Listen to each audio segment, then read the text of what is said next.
Ainda estou aqui. Finalmente aconteceu, gente. O dia tão esperado. Meus filhos, mais conhecidos como globalistas, não me permitem ir ao cinema. Então, assim, não adianta vocês ficarem todos os dias falando assim: Felipe, você vai assistir esse filme quando? E a crítica de Ainda Estou Aqui vai sair quando? Agora já estão falando de Wicked, já estão falando de tal filme, daquele outro. Gente, quando vai sair? Quando meus filhos permitirem. Porque com meus filhos é assim: os filmes que eu quero ver, eles não deixam. Eles não deixam. Agora, lançou Moana ontem e eu já fui assistir? Já. Tá ligado no que eu tô falando? É assim que funciona quando tu tem dois filhos pequenos que não tem com quem deixar. Quando tu não tem com quem deixar os filhos pra ir assistir o filme, você vai ver Moana 2 e deixa Ainda Estou Aqui lá. Mas eu consegui. Eu consegui assistir Ainda Estou Aqui. Finalmente está já no Letterboxd, já está no Desencontros, o episódio em que a gente falou sobre Ainda Estou Aqui. Já tá aí, gente. Ainda estou aqui e agora de verdade. Agora de verdade. Então, assim, a grande parada que vocês precisam ter em mente agora é a seguinte. Tardou, demorou, mas eu já consegui. E se você ainda não foi assistir Ainda Estou Aqui, eu tenho certeza que você vai se arrepender. Mas mais do que isso, você vai se arrepender de não aproveitar a última chamada de Black Friday da Insider. Gente, olha só essa camisa aqui. Olha a estileira dessa camisa verdinha. Verdinha Brasilzão, assim como Ainda Estou Aqui. E a camisa, gente, é confortável demais. Anti-odor, antibacteriana, que provoca justamente a tecnologia anti-odor. Não desbota com o tempo e é super confortável.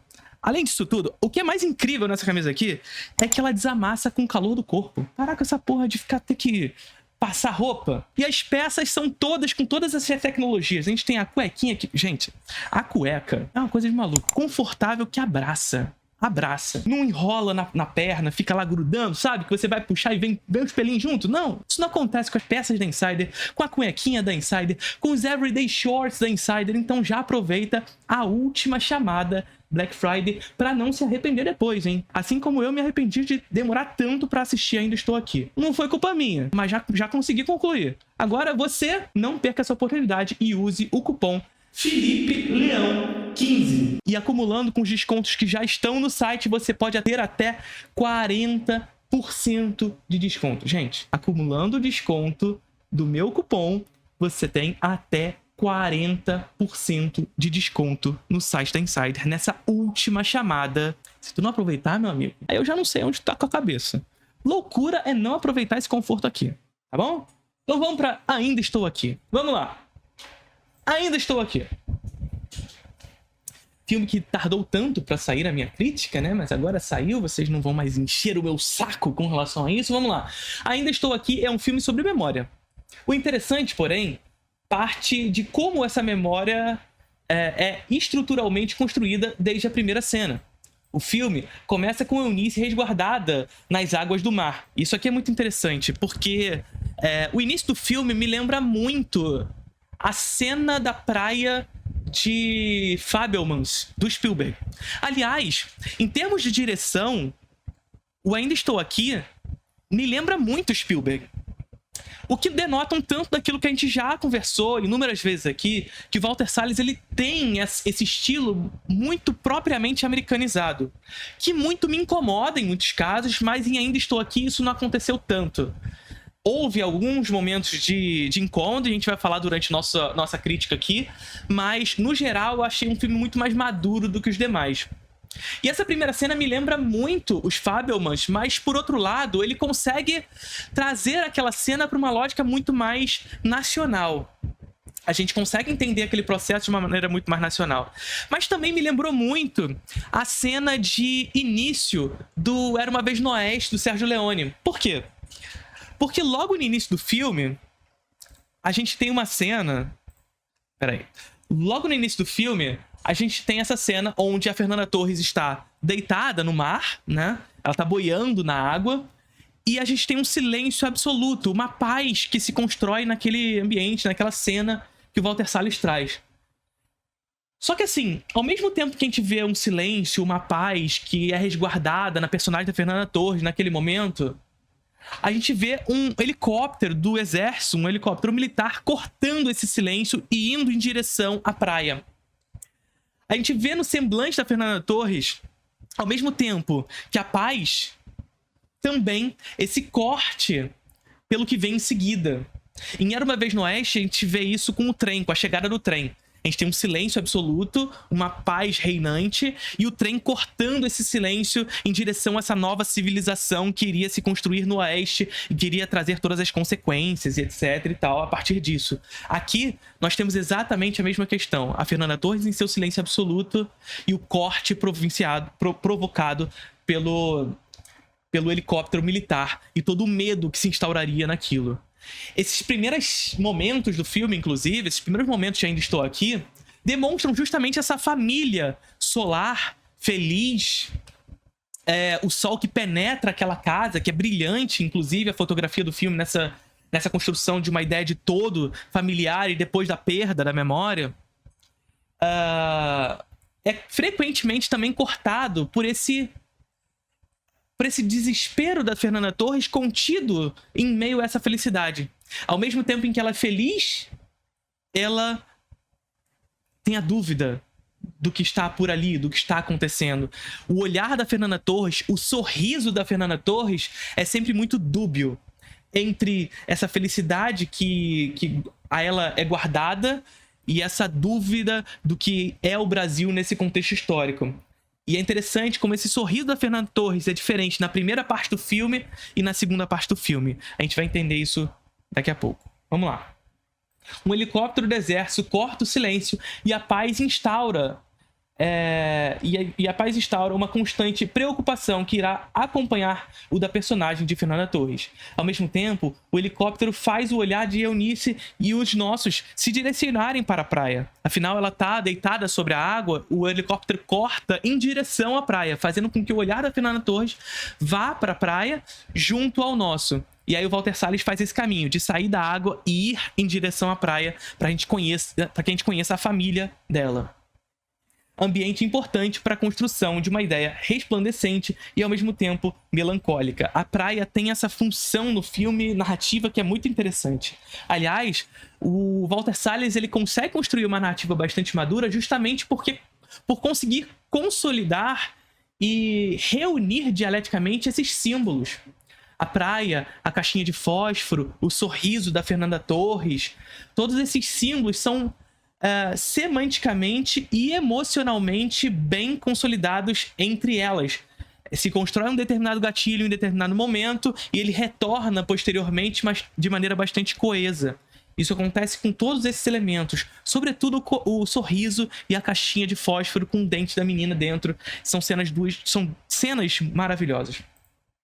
E a praia tem essa função narrativa muito interessante, de um lugar resplandecente, um lugar solar, feliz, onde a família viveu aqueles lugares, ao mesmo tempo um lugar que marca essa memória de um passado onde essa felicidade reinava e que não mais está presente, não mais estará presente dali por diante. Acontece que essa primeira parte do filme é bastante solar. Walter Salles é eficiente em edificar esse espaço de felicidade da família que guarda a sua moradia frente à praia.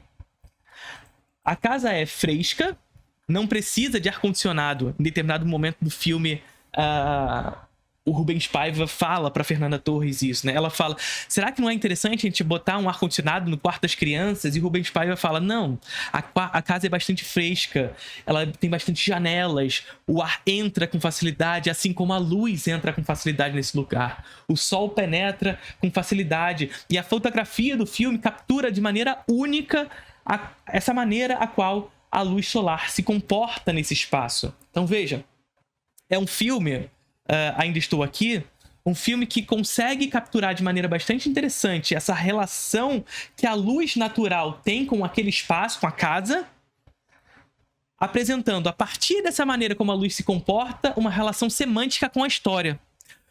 Como a história está se apresentando pra gente, será também como a luz irá se comportar no filme. Isso é brilhante, isso é muito interessante.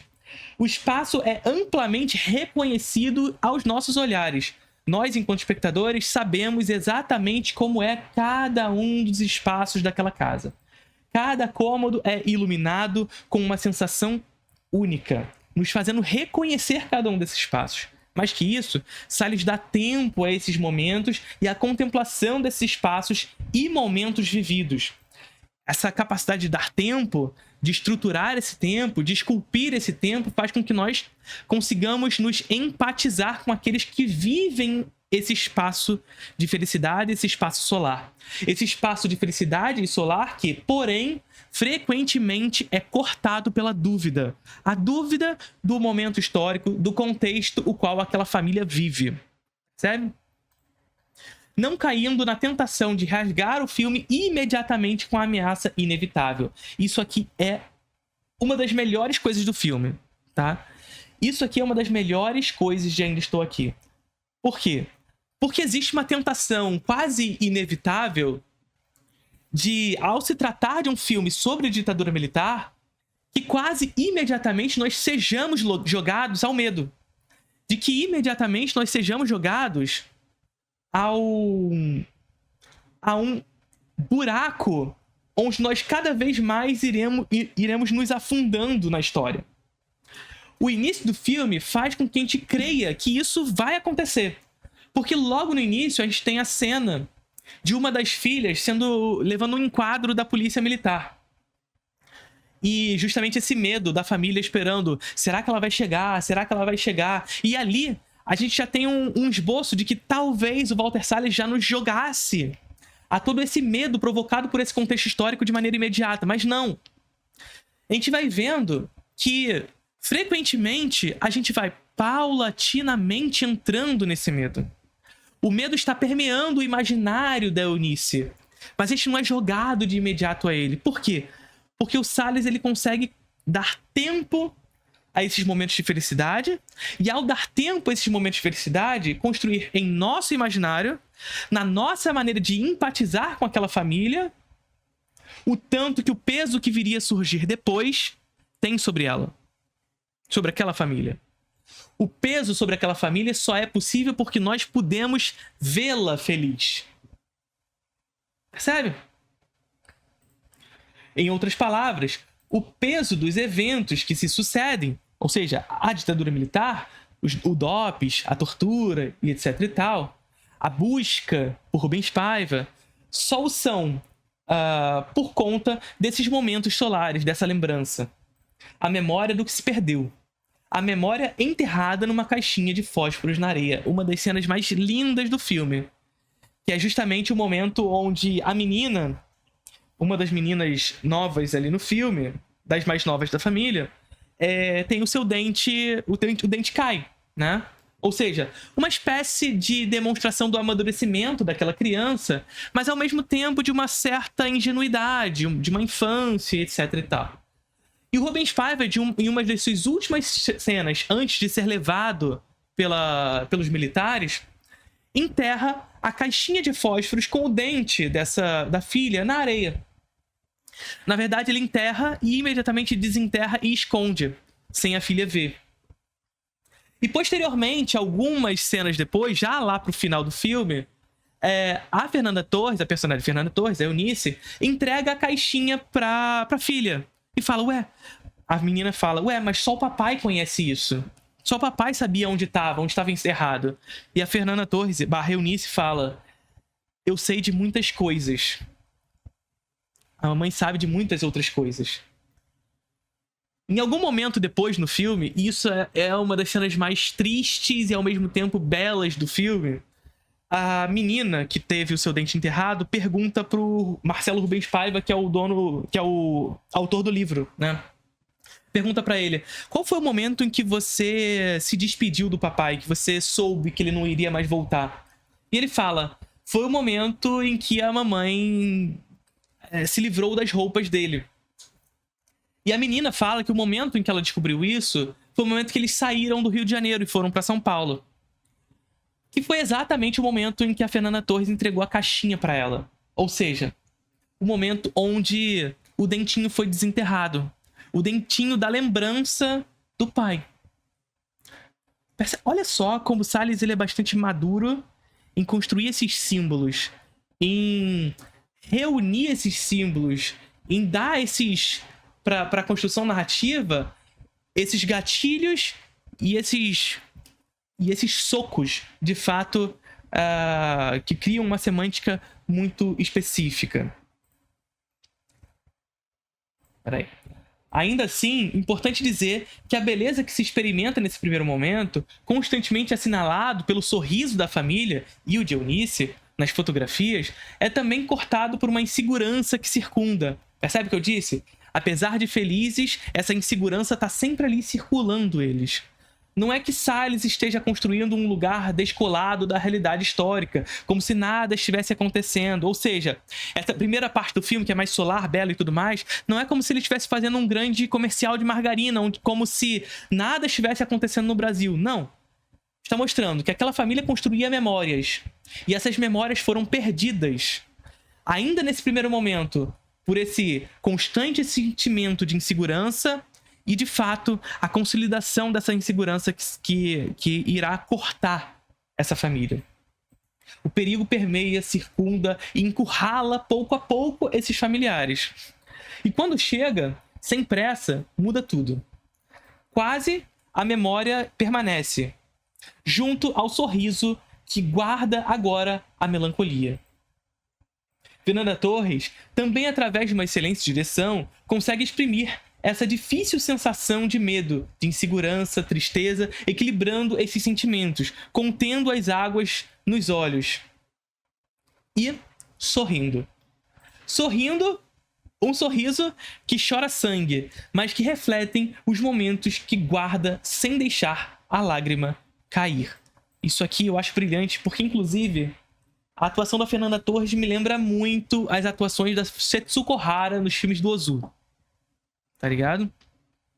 E o Salles, ele tem muito dessas influências do Ozu também. Apesar de ser um diretor bastante americanizado, ele também é um cara que tem outras influências. Do Jiazanke, do Ozu.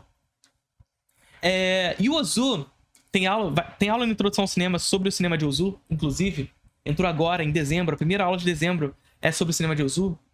Ele é um diretor que explora muito essas contradições entre o Japão tradicional e o Japão então moderno. O Japão da década de 50, que é forçadamente levado a uma modernização provocada pela ocupação americana. Uma modernização forçada aos interesses americanos. E o Ozu, ele vai trabalhar muito essa lógica, onde a Setsuko Hara vai, sorrindo, expor as contradições dessa modernização, dessa perda, dessa tradicionalidade. Não dizendo que a gente precisa voltar a esse Japão tradicional, mas dizendo que essa modernização forçada também está nos levando a outro lugar. Percebe? O Ozu não é um diretor conservador. É um diretor que acusa a modernização, ao mesmo tempo em que acusa a tradicionalidade. E no sorriso de Setsuko Hara, que é um sorriso que guarda o choro sem chorar, a gente vê muito disso também na Fernanda Torres. Um sorriso que guarda a mágoa, que guarda a melancolia, que guarda a memória de um passado que não vai voltar, mas que sorri na medida em que conquista finalmente a certidão de óbito de seu marido. Que sorri fazendo isso. O sorriso que guarda dor. O sorriso que não deixa a lágrima cair. Lindo. Lindo demais. O medo entra na casa. E quando entra na casa, a gente vai ver que os militares vão fechar as cortinas. E aquela casa que antes era solar, que permitia essa luz natural penetrar nesse espaço, agora é escura. Aquela que tão bem passamos a conhecer, aquela casa que tão bem passamos a conhecer. Agora, porém, a luz é impedida de entrar pelas cortinas forçadamente fechadas pelos militares. O filme torna-se escuro, mas não de maneira vazia, numa significação simplificada da maneira como a luz se comporta. Ou seja, onde o que é claro é felicidade e o escuro é tristeza. Aqui há uma significação amplamente difundida no desenvolvimento já mencionado. Os feixes de luz ainda sobrevivem naquele espaço. Ou seja, a memória está ali, uma memória a qual Eunice irá lutar para ser lembrada. Lembrança é algo fundamental para a construção de Ainda Estou Aqui. É claro que Ainda Estou Aqui é carregado de limitações e contradições possibilitadas pelas escolhas de Salles. Não acredito ser um problema do filme ser mais um sobre a ditadura militar brasileira a retratar os problemas da classe média alta brasileira, que precisam ser contados também. E por que eu digo isso aqui, tá? Porque é um fato. As histórias sobre a ditadura militar reproduzidas no cinema, mas na cultura popular audiovisual, tendem a retratar a classe média e classe média alta brasileira, os problemas dessa classe no Brasil, e não das classes menos favorecidas, como, por exemplo, da empregada no filme. E veja só, eu não estou dizendo que o Salles deveria abrir uma porta para contar a história da empregada. Não faria sentido no filme. Mas que o cinema brasileiro deveria contar mais essas histórias. E por isso que eu digo que não é um problema do filme isso. Percebe? Porque deveriam ter mais filmes sobre isso. Isso não é um problema do filme. Entretanto, o problema é mais sobre a quase ausência de histórias daqueles que foram invisibilizados, que foi o que eu disse. Entretanto, ainda assim, as escolhas de Salles, aqui o grande problema, refletidas no filme, expõem as contradições e limitações de quem olha de cima da Torre de Marfim. Afinal, nós estamos falando de um diretor bilionário, gente. E isso aqui não pode deixar de ser levado em consideração. O autor é a sua obra. A obra é a imagem e semelhança de seu autor, de suas ideias, de suas crenças. E, inevitavelmente, no filme estão as ideias de um bilionário que olha para a ditadura militar, para esse momento crítico de nossa história, de cima para baixo. E isso sim é um problema no filme. É importante que Ainda Estou Aqui se posicione como um filme que marca posição frente à necessidade da culpabilização e julgamento dos crimes cometidos na ditadura militar e empresarial militar. Mas curioso como o filme faz questão também de dizer que Rubens Paiva não era um guerrilheiro, numa clara tentativa de desvinculá-lo a movimentos questionáveis ao senso comum, de posicioná-lo como um personagem homem de família, de bem, e que não merecia passar por aquilo. Isso aqui é muito curioso. E aqui vale dizer o seguinte, tá? Porque eu sei para onde vão as críticas das pessoas quando a gente vai falar sobre esse assunto. Que vão dizer: mas é fato, Rubens Paiva não era um guerrilheiro. É fato? É fato. Assim como uma outra cena que vem em seguida, que é a cena em que Salles faz questão de dizer assim: os militares são uns bandos de filho da puta. Foram uns grandes filhos da puta. Mas nem todo militar. Que é a cena lá em que a personagem da Fernanda Torres está lá no DOPS, sendo interrogada, torturada e etc e tal. E aí o militar que leva ela de um lugar para outro dá algumas informações e dizem assim: olha, eu não concordo com isso. Ao mesmo tempo que ele precisa dizer que Rubens Paiva não era um guerrilheiro, ele precisa dizer que nem todo militar. É fato que nem todo militar? É fato. Inclusive, muitos militares foram perseguidos, torturados durante a ditadura militar, por serem contra aquilo que eles chamavam de revolução, contra o golpe. Percebe? É fato? É fato. Agora, é importante que se diga que toda a narrativa é feita de escolhas. Olha o que eu tô dizendo pra vocês aqui. Toda narrativa é feita de escolhas. E por que eu tô dizendo isso? Porque narrativa não é história. Narrativa é como a história é contada. Aqui que tá a grande diferença, que muitas pessoas têm dificuldade de fazer essa distinção. A história é o tempo do acontecimento. Ou seja, as coisas que aconteceram durante a ditadura militar. A narrativa é como essas coisas que aconteceram na ditadura militar vão ser contadas. Ou seja, existem fatos? Existem. Mas que fatos serão contados? Quais serão as minhas escolhas? E o que eu quero dizer aqui é o seguinte: muitos fatos sobre a ditadura militar não foram contados. Como, por exemplo, a história da empregada, que eu, mais uma vez, disse aqui que não era necessário que o Walter Salles abrisse mais essa janela. Esse não é um problema do filme. Apesar de a gente querer que hajam mais filmes que falem sobre isso. Mas ao mesmo tempo que ele escolheu não contar essa história, ele escolheu falar que o Rubens Paiva não era um guerrilheiro. Ao mesmo tempo, ele escolheu dizer que nem todo militar. E isso demarca, sim, ideologicamente, a posição do filme frente à história.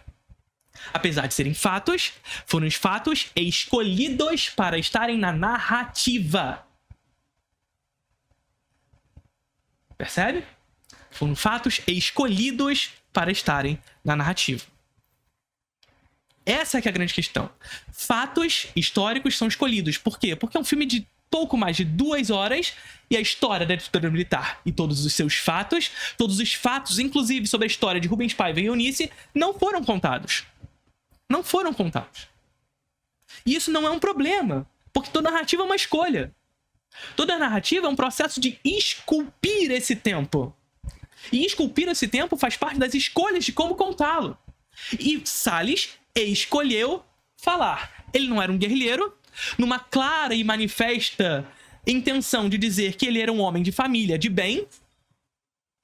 E mais do que isso, numa clara demonstração de trazer um filme mais neutro sobre essa história, que inclusive, por essa neutridão, consegue galgar espaços em prêmios internacionais. Aliás, em prêmios internacionais americanos, portanto, prêmios da indústria cultural dos Estados Unidos, que demarca ideologicamente as posições ideológicas dos Estados Unidos, país esse que financiou a ditadura militar brasileira. Por que que a indústria cultura americana vai permitir um filme como esse estar entre os indicados? Essas contradições só são permitidas caso nós vejamos um filme como esse. Em muitos momentos, apesar de ser um filme que é claro e manifesto, melhor dizendo, a favor de uma culpabilização dos culpados pelos crimes, é também um filme que precisa se posicionar numa posição quase de uma neutridão, onde ele nem era guerrilheiro e nem todo militar. Percebe? Então são escolhas. Toda narrativa é feita de escolha, mesmo que essas escolhas estejam vinculadas ao fato. Tá bom? Isso aqui é muito importante que a gente tenha em mente, porque muitos fatos foram deixados de lado, também por escolha. Ele escolheu não apresentar alguns fatos. Por que ele escolheu isso? E eu tô falando isso como uma crítica? Não.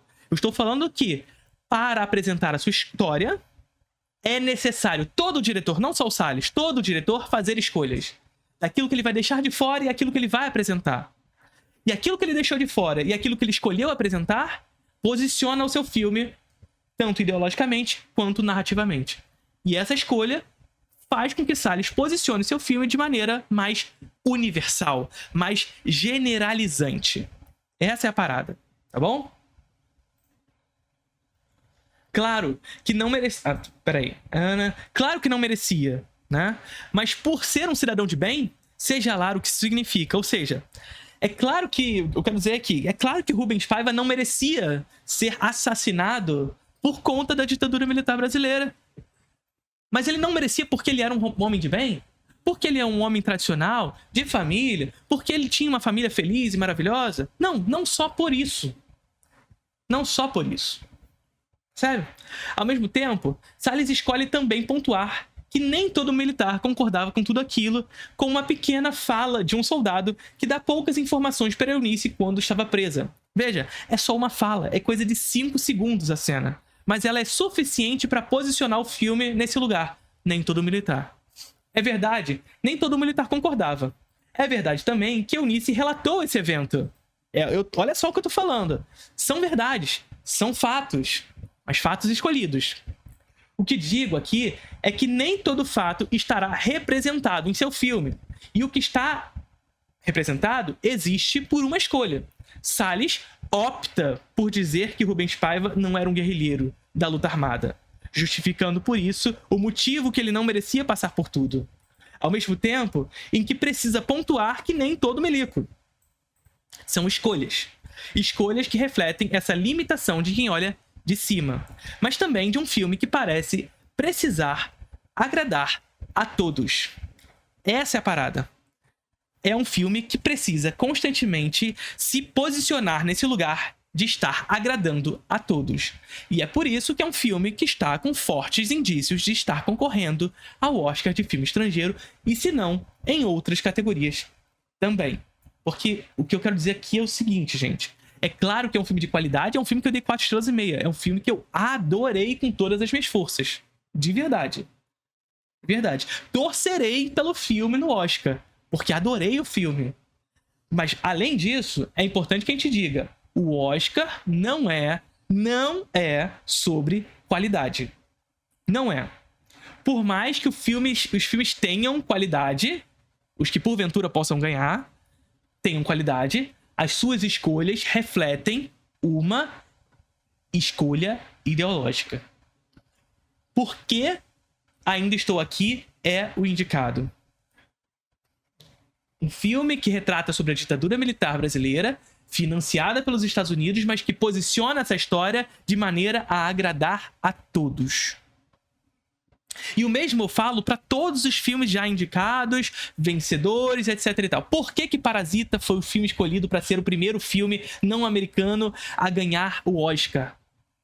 Não em língua inglesa a ganhar o Oscar de melhor filme. Sério. Estou dizendo aqui que Parasita não merecia ganhar? Estou dizendo aqui que Parasita é um filme ruim? Não, é um filme bom, um dos grandes filmes daquele ano, um filme merecedor de ganhar, mas por que Parasita? Sabe? A grande questão é que no Oscar a gente tem que pensar nos porquês, para além da qualidade. E apesar de Ainda Estou Aqui ser um filme de qualidade, merecedor, o Oscar não é sobre isso. O Oscar não é sobre isso. E é isso que eu quero dizer aqui. Ainda assim, considero esse filme o filme mais bem resolvido de Walter Salles. Um filme bastante disciplinado, mas que se permite a ser estruturalmente complexo e profundamente sensível. Bastante disciplinado porque ele é bastante coeso mesmo, sabe? Um feito único, difícil. A caixinha de fósforo é desenterrada e junto a ela a dolorida, mas necessária memória da morte do pai e cidadão Rubens Paiva, que, no filme, personifica aqueles que foram forçadamente desaparecidos. Foram desaparecidos. Uma memória que, quando vencida, expõe o sorriso que, por tempo, guardou lágrimas. E que segue guardando lágrimas. E, ao final, numa das cenas mais incríveis do filme, se você não quer ouvir essa cena, por favor, mute agora essa live / vídeo, nós vemos, finalmente, Fernanda Torres olhando para a tela. Fernanda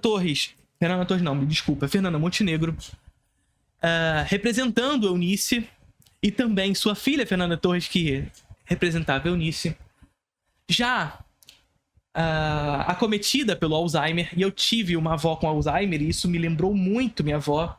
E isso é uma coisa muito curiosa, como o Alzheimer nos faz lembrar dessas pessoas. E o Alzheimer tem algumas curiosidades, gente, porque assim, a pessoa que tem Alzheimer, ela esquece muito das coisas recentes, mas ao mesmo tempo ela tem lembranças muito profundas de um passado. E eu tinha isso muito com a minha avó. A gente mostrava fotos da infância dela, fotos da minha infância, e ela ficava feliz. E ela olhava para aquilo e sorria. E ao mesmo tempo é ver isso. Como a Fernanda Montenegro, ela consegue fazer dessa personagem esse olhar quase perdido. Esse olhar onde a gente não vê muita coisa. Mas quando aparece na televisão, o momento em que ela precisa lembrar, ela lembra. Ela lembra, ela segura o choro e ela sorri pela última vez. Fernanda Torres e Fernanda Montenegro. Dois monstros. Dois monstros.